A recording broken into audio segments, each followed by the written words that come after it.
Hello everyone. In this video, I'll be translating and summarizing the latest Urdu broadcast by Sabir Shakir to make it accessible for our English-speaking audience. Let's go through the key developments and insights in Sabir Shakir's words. On the occasion of Eid, Pakistan's political and non-political, that is, military rulers issued grand messages to the public. These messages spoke of unity, faith, strong belief, and the spirit of sacrifice, including talk of being willing to lay down one's life for the country. But what's really happening in practice? Some of our rulers celebrated Eid in Pakistan, while others celebrated Eid in Saudi Arabia during their Hajj and Umrah trips. So, what's the real situation right now? I'll share a few updates with you. But first, the biggest news: Imran Khan made a statement in the courtroom today in front of the judge. A direct and powerful message to Field Marshal General Asim Munir.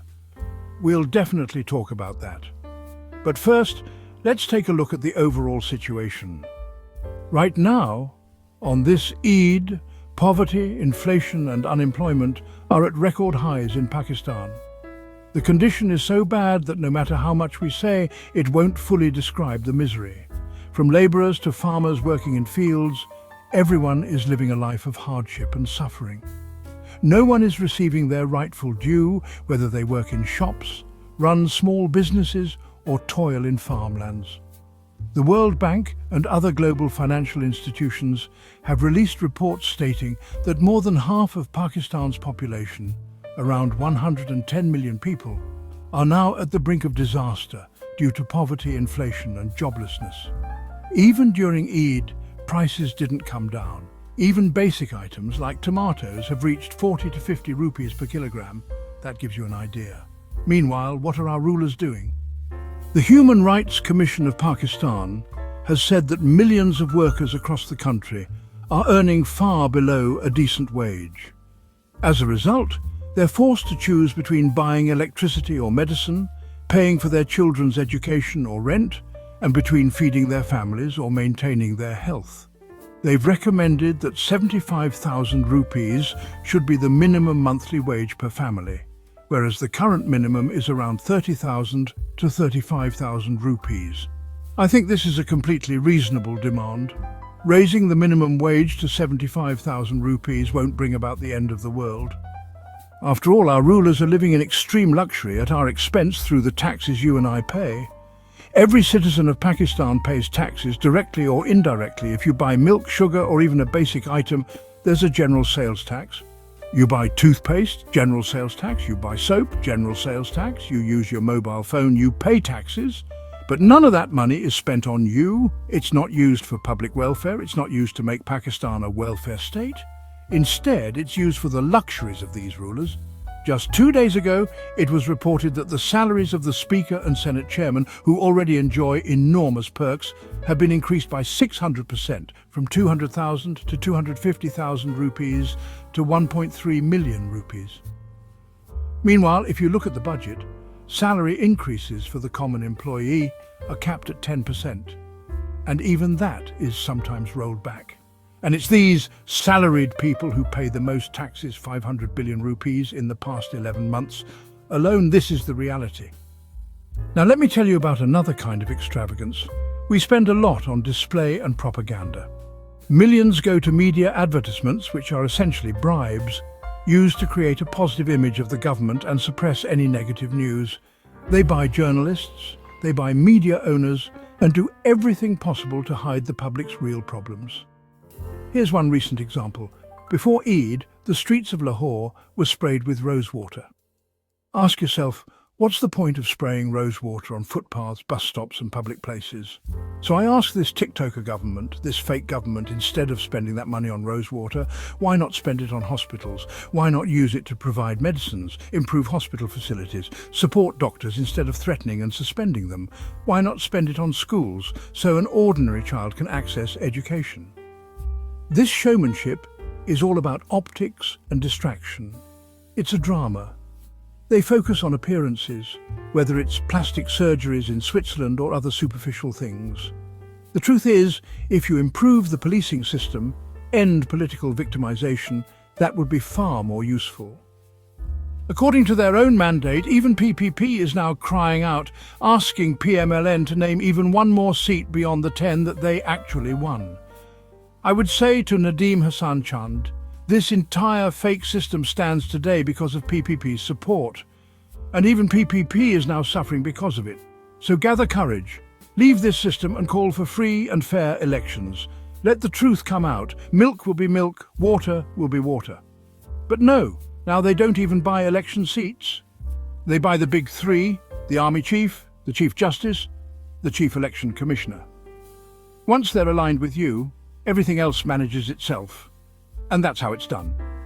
Even Nawaz Sharif has openly admitted it. He said, Shahbaz Sharif has done an excellent job. Mariam Nawaz is doing an excellent job. This victory belongs to Shahbaz Sharif. He deserves the credit, and so does General Asim Munir. He was leading the army, Shahbaz was leading the government, so this was a great outcome. And yes, I was the one who made Asim Munir Field Marshal. Alongside this, it was said that in Punjab, Mariam Nawaz is doing a very good job. The question is, these three people, two brothers and one noble daughter, are all products of Form 47. And this Form 47 system is the result of none other than Mr. Jinnah himself, if you can believe it. All three of their constituencies have petitions pending in higher courts against Nawaz Sharif, Shahbaz Sharif and Mariam Nawaz. Yet no one listens and nothing happens. All of this is happening because the general, the Field Marshal, is with them. They've even openly said that the Field Marshal was appointed by them. There is no doubt left. Everything happened exactly as we had feared. Whether others realize it or not, we certainly do. Now for another piece of news, especially for our rulers who claim that Pakistan's economy is doing great. There's a new report, not mine or yours, and not from any opposition party, but from Top-Line Research. So, it states that Pakistan's debt burden has, reached dangerous levels, and interest payments on these debts have also hit historic highs. According to the latest financial review, in just 6 years, the interest payments on debt have increased from roughly 2 trillion rupees to, about 8.6 trillion. Top-Line Research says that this massive interest burden is really having severe consequences on the country's economy. The key reasons are the continuously rising domestic and foreign debt, and those high interest rates. The report mentions that interest payments now account for about 8% of Pakistan's total GDP, which is double the proportion from just a few years ago. Experts say that the huge cost of debt servicing has negatively impacted Pakistan's fiscal policies, leaving very little financial space for development projects, education and public services. Every day, there's a new story related to our Field Marshal General. These reports are often shared by people very close to the government, political analysts, intellectuals and others in their circle. I believe we shouldn't criticize them too harshly. They are simply reporting what they've been instructed to say. They just relay the narrative that's been handed to them. In the last court hearing held in jail, Imran Khan addressed the judge and said, "Your Honour, I want to say one thing. If the Field Marshal has taken an oath, then I have also made a vow. If the Field Marshal has sworn to support violations of the Constitution, to strengthen a fake system and to harbour personal hatred against me, then I have vowed to never pledge allegiance to a tyrant like Yazid." This major revelation was made by our senior journalist Fakhar Bhai, who reported that Imran Khan said this openly in court. He further stated, "The whole system may seem fine to them. Pakistan's economy may be collapsing, but if the powerful establishment takes pride in this fraudulent setup and they've sworn to uphold it, then I've also taken an oath. I will never bow to the Yazids, Shimmers, Pharaohs or Nimrods of this time. They all eventually face destruction." So, with all humility, I would say this to all the powerful people: look down at your feet. Sometimes glance toward the graveyard too. We all know where this ends. If this whole system keeps shielding such exploitation, the fire will eventually reach you too. And when it does, you won't escape. Mustafa Nawaz Khokar, who left the PPP on principle, is a respectable voice. He recently said, "The way results were changed overnight using Form 47 after the February 8th elections, I'm forced to ask, what's the point of spending taxpayer money on elections if you're going to announce results from your office anyway?" He's absolutely right. But I'd also tell him this didn't happen without reason.